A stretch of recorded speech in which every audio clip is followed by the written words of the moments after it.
Hello you guys, and welcome back to my channel. If you're new here, I'm Amanda, aka Fit Food AE, and today we're gonna be doing something a little bit different. So I asked you guys on Instagram to send me some of your questions related to fitness, health, food, personal questions, advice, etc. And I'm gonna be answering them all.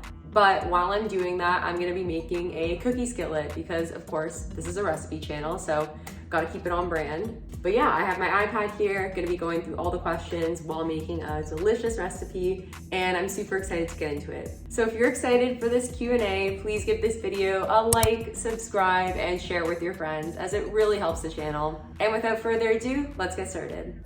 So the first question was to talk about my journey with intuitive eating. So for those of you who don't know, intuitive eating basically just means eating. Like eating without tracking, essentially, and just kind of listening to your hunger cues, listening to your body. So for a long period of my life, I was tracking using MyFitnessPal for like years. And then in February 2021, I decided to go through a reverse diet, which I talk more about in a video that I'm gonna link up there.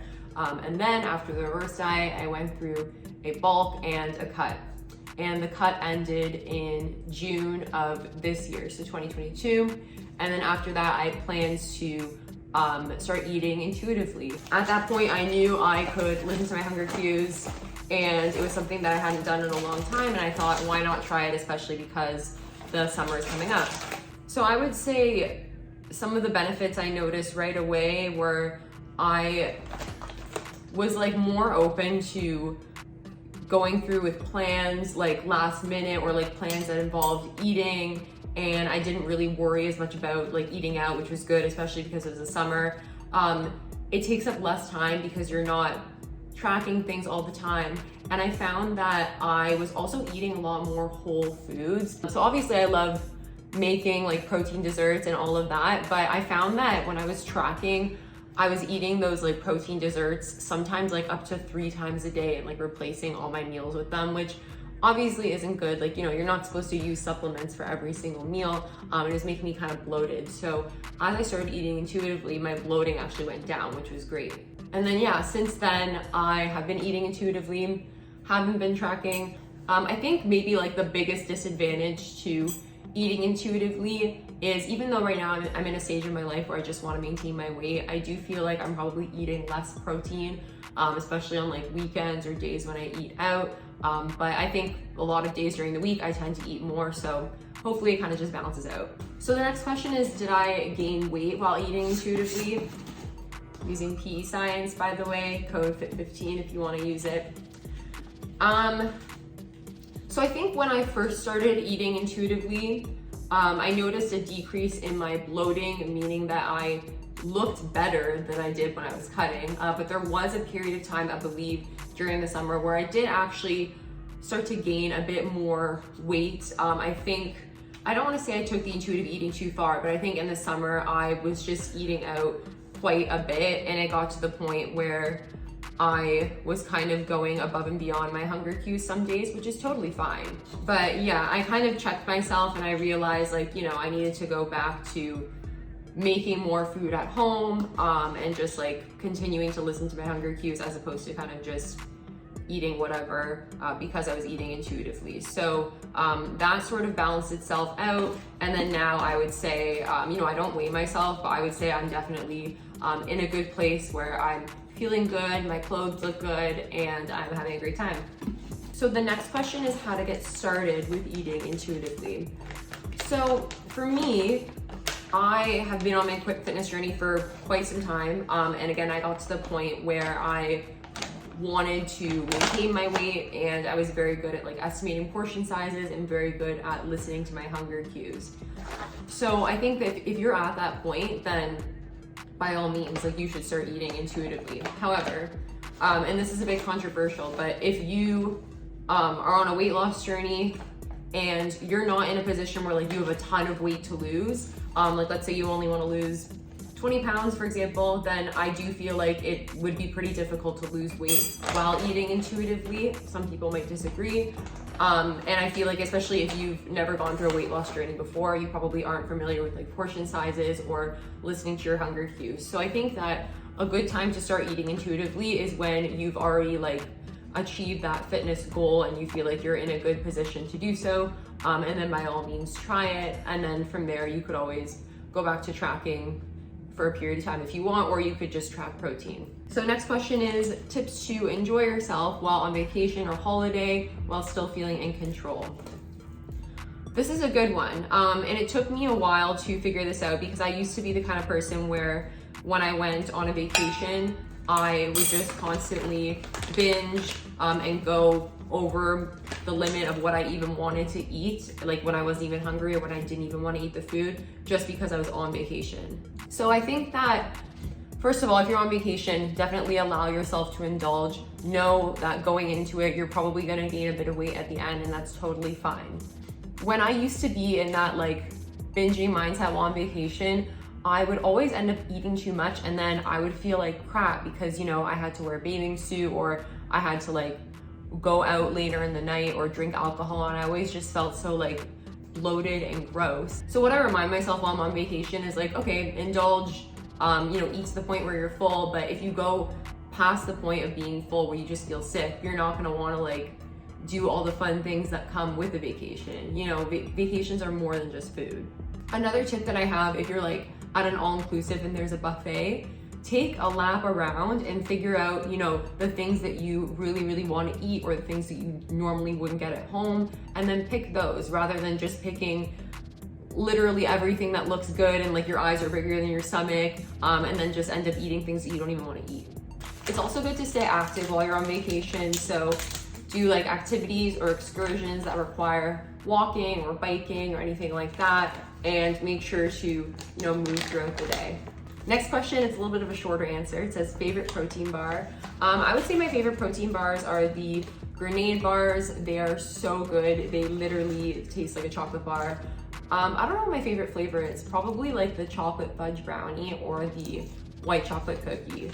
With PE Science, my favorite protein bar is the white chocolate raspberry. That one is so good, especially if you warm it up a bit in the microwave. Next question says chocolate or vanilla? It depends on like what we're talking about. I would say I usually opt for vanilla, like when it comes to cake or when it comes to ice cream. You know, it's just like a better base to like add other toppings on or like frosting. Next question is, what's your favorite muscle group to hit? I would say right now, probably legs, to be honest. I mean, honestly, up until recently it was back, and I still love back, but lately I've started to love legs. I think it's because for a period of time I just hated back squatting. Like I was horrible at it and just like kind of felt sick every time I did it. But now, you know, I'm starting to like it again. I think I'm just like improving my technique and I'm getting back into the swing of things after going on vacation and just feeling off before that. So yeah, I would say legs right now. I think I really need to like change up my routine though. I've been doing the same workouts for I think like 10 weeks, and I usually like to change up my training blocks after like 8 weeks or so. Any specific experience that caused you to become vegan? So I'm actually not vegan, I'm vegetarian. And the difference between vegan and vegetarian, I know a lot of people don't know. Vegetarians, you just don't eat like meat or fish. But with vegan, you don't eat any animal products at all. So like no cheese, no eggs, milk, whatever. And believe it or not, I was actually vegan for 3 months in university. I think I was like 21. And yeah, it did not go well. I ended up eating nachos when I was drunk and cheated at the end of the 3 months. And I was like, I can't do this. I think the biggest thing that would prevent me from going vegan is cheese. Like I'm just obsessed with cheese. I don't see myself going vegan like ever. Sorry if the positioning of the camera is off. My iPhone like ran out of storage even though it still has a lot of storage. Has your phone ever done that? It's so odd. Like I bought the highest storage iPhone for a reason so I could use it for YouTube, and anyway, just kind of annoying. But the next question was, what's your favorite animal? My favorite animals are dogs, specifically wiener dogs. Dachshunds is my favorite breed, and I do want to own a wiener dog one day. Just not really in a rush, but I will own one day. Why did you move from Toronto to Vancouver, and what city do you like better? So I moved here in February 2022. The reason that I wanted to move is because I had lived in Ontario my whole life, and while I was in my 20s, I just wanted to experience living in a new city and just really, really wanted to change. Moving within Canada was the easiest thing to do because then I could keep my job because I work remotely and my company doesn't really care if I worked from Vancouver or from Toronto as long as I still work Eastern time zone hours. And yeah, I visited Vancouver. I came here, I really, really liked it. And I talked to some friends who moved here and I thought it would be a great option, a great place for me to live. And which one do I like better? I get this question like pretty much every time I go out and meet new people. I don't know if I have an answer yet. It's tricky because in Toronto, I lived right downtown, whereas here I live in Burnaby, which, I mean, it's right next to Vancouver, but it's technically a suburb of Vancouver. So it's not quite the same, and I've only lived here for around 7 months, so I've been experiencing all the seasons. I love how Vancouver, there's like a lot more outdoorsy stuff to do. There's just like, I feel like a lot more to do in general that isn't nightlife, but the nightlife in Toronto is obviously a lot better. And I do have a lot of friends here now, which is great, but like the majority of my friends still live in Ontario and in like Toronto, Greater Toronto area, so I miss them a lot and I miss my family a lot. So I don't really know which one I like better. Maybe I'll get back to you guys in like 6 months. How to hit your protein goal while in a calorie deficit. So it is a lot harder to hit your protein goal in general when you're eating less calories, because you just have less macros to like play with at the end of the day. What I would recommend is using supplements. So I would say maximum like 2 supplements a day, like maybe a scoop of protein powder and a protein bar or something similar to that, or like 1 protein shake and then like some protein oatmeal. That way it'll be easier for you to get in your protein with like a lower number of calories. Make sure that in each meal you're getting like 30 to 40 grams of protein along with snacks that are also high in protein. Not all of your snacks need to be high in protein, but like at least a couple of them. And then, yeah, I mean, as I said, in a calorie deficit, especially if you're first starting a calorie deficit, it is best to track. It is best to use an app like MyFitnessPal to track your protein, and then that way it's a lot easier. Also, if you find that there are certain days where like you're able to hit your protein goal based on a combination of like the meals and snacks you eat that day, then just focus on like eating the same things from day to day if you can, if you don't get bored of it. So that way you can kind of just like figure out what works best for you and like what keeps you full when it comes to protein and the number of calories you're eating. So I'm going to pop this in the oven and then we'll continue the questions after it's done. Look at this masterpiece. I am so excited to dig into this. I'm gonna be adding some Halo Top on top. We got the peanut butter swirl flavor.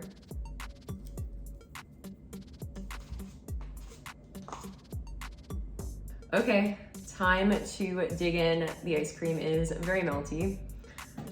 Where were we with these questions? How do you get enough protein while eating out as a vegetarian? This is probably one of the hardest parts of being vegetarian, is getting enough protein while eating out specifically.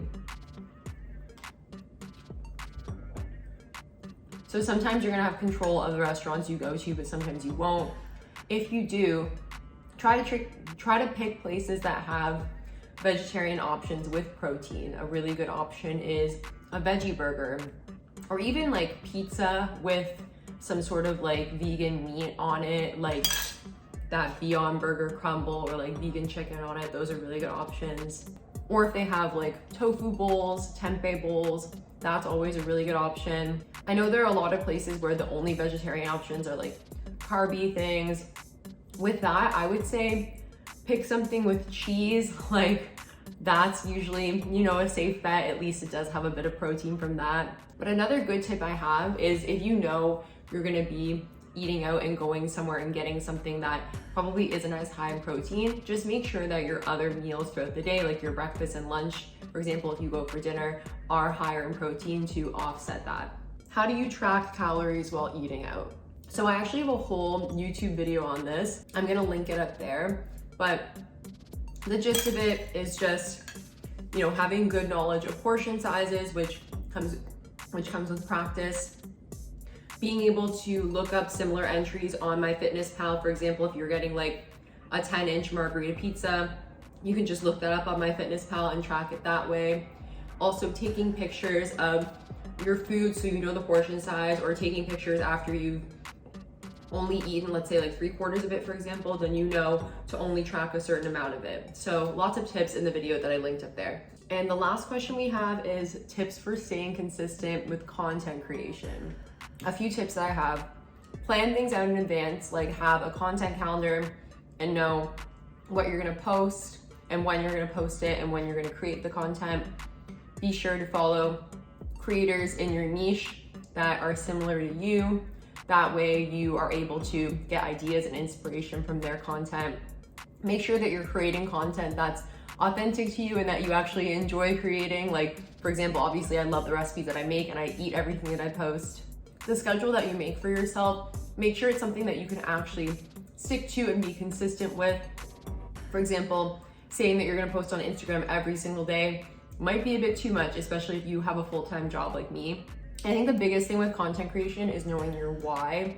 So knowing what motivates you to create this content and what is going to motivate you to continue posting, because otherwise, if you're just posting for no reason or you're not really passionate about the stuff that you're posting, you're not going to want to stay consistent. So those are all the questions for today. I'm going to continue eating this, but thank you guys so much for watching this video. I hope you enjoyed it. If you like this video, I'm sure you're going to like my other ones. If you're subscribed, you know that I make mainly recipe content, so be sure to check out the videos that are gonna pop up on the screen. And please give this video a like, subscribe, and share it with your friends, as it really helps the channel. And with that, I will see you guys next time. Bye.